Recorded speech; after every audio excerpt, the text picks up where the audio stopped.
The topic is ethics, and that might not be an exciting topic, but I think in the end we might find it extremely important for our personal success. And although my industry experience has mostly been in construction, ethics is not restricted to individual industries or occupations. In fact, in the end, I strongly believe the subject of ethics has something for each of us personally that is greater than codes of conduct of single industry or profession. For that reason, our study should not be restricted by industry or profession.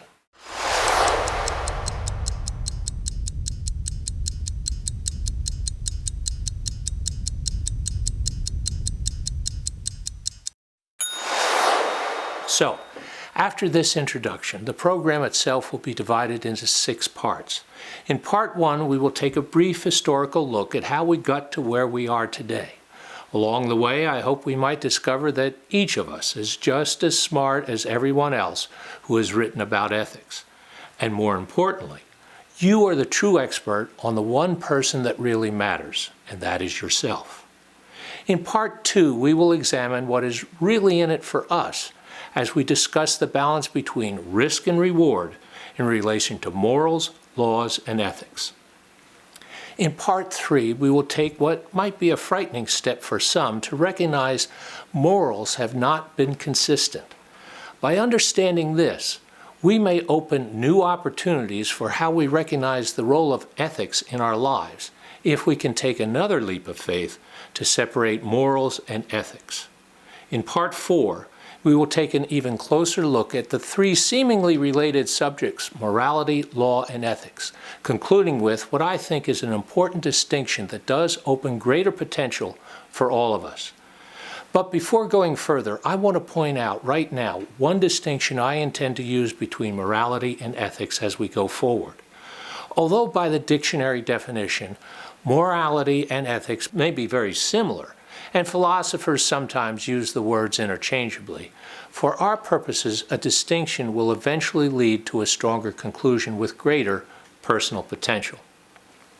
I've always associated morality with religious doctrine, and ethics I look at as more secular. And indeed, I do think the distinction worthwhile, even from an historical point of view. After the fall of the Roman Empire in the 5th century A.D., theater in Europe was banned as evil. It was resurrected, and of all places, by the church in the form of morality plays. These were short depictions of Old and New Testament stories that were played out on a stage in the town square or upon wagons that could be pulled through the town for the crowds made up of people who were illiterate and could not read the Bible for themselves. I think, therefore, linking morality with religious foundations is appropriate. In essence, I believe I am more likely to hear a person in the clergy tell me I acted immorally. I would expect a judge to tell me I acted illegally. And I would expect a business associate to tell me what I did was unethical. And of course, it would be better if I never heard any of them say such things at all. So in Part 4, we will try to find similarities and distinctions between morality, law, and ethics, and in doing so, maybe find a stronger purpose for our own personal ethics.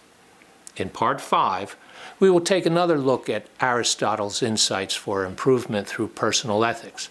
It is important to understand Aristotle's contribution to the subject of ethics and how what we might have lost or at least misplaced in his teachings on ethics could open the door for greater success for each of us. And that is what this should ultimately be about, our own enhanced potential for success. And finally, in Part 6, I hope we will arrive at new understandings of our own relationships with the subject of ethics. In doing so, I believe our ultimate goal can be to find through ethics opportunities for more happiness leading to greater success for our own individual selves. I would also want to warn everyone that ethics deals with subjects that are sometimes PG-13 at best. We will also be dealing with issues that confront unpleasant or uncomfortable aspects of human behavior. To understand morality, ethics, and law, we cannot expect that there is not immorality, unethical behavior, and those who break the law. We may set high standards for ourselves, but we all do have a price. And maybe it is not money. It could be the welfare of our family. Maybe it is more precious than money, our time. For instance, how many of us, in our usual hurry to get someplace else, regularly disregard the law by driving faster than the speed limit? And if we feel that is just disobeying the law and not morality or ethics, does it make a difference if we drive faster than 15 miles per hour in an active school zone? Or how many of us are always honest? Have we never tempered the truth to keep from offending someone or maybe save ourselves from unpleasant consequences? Is it right to promote good behavior and good times with Santa Claus because we know, yes, Virginia, he will continue to make glad the heart of childhood? Finding the actual dividing line between ethical and unethical may not be easy. In fact, it may be either a wavy or a moving line at best.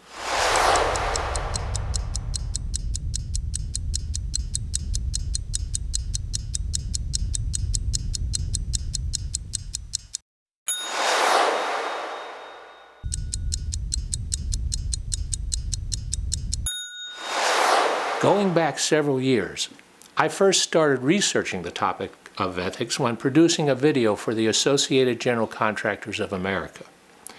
During the 70s and 80s, this standard of ethical conduct hung in our office. But in the 90s, it was time to relook at the subject. As chairman of their continuing education subcommittee, I was asked by several members to address the topic of ethics to be distributed on a DVD.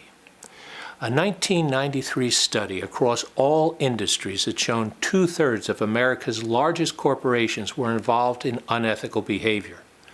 Before we began the 21st century, American business white-collar crime was costing over $100 billion a year, and there is nothing to suggest this has gotten any better since. It was then that I began to realize that perhaps for some, ethics might be a sometime thing, or worse, it might be a do as I say, not as I do thing. But before we condemn those who might think that way, let's put that thought on hold for a while and begin our journey in a different place. To do this, I'm going to rely on some rather difficult topics and shocking perspectives, but I believe it will be through understanding how we got to where we are that we can better move forward. As Will Rogers said, even if you're on the right track, if you don't move, you're going to get run over. Theorizing about ethics is useless unless we can apply it to our own challenges and improve our own success. So when you're ready, let's start moving with Part 1, an historical approach from Socrates through today.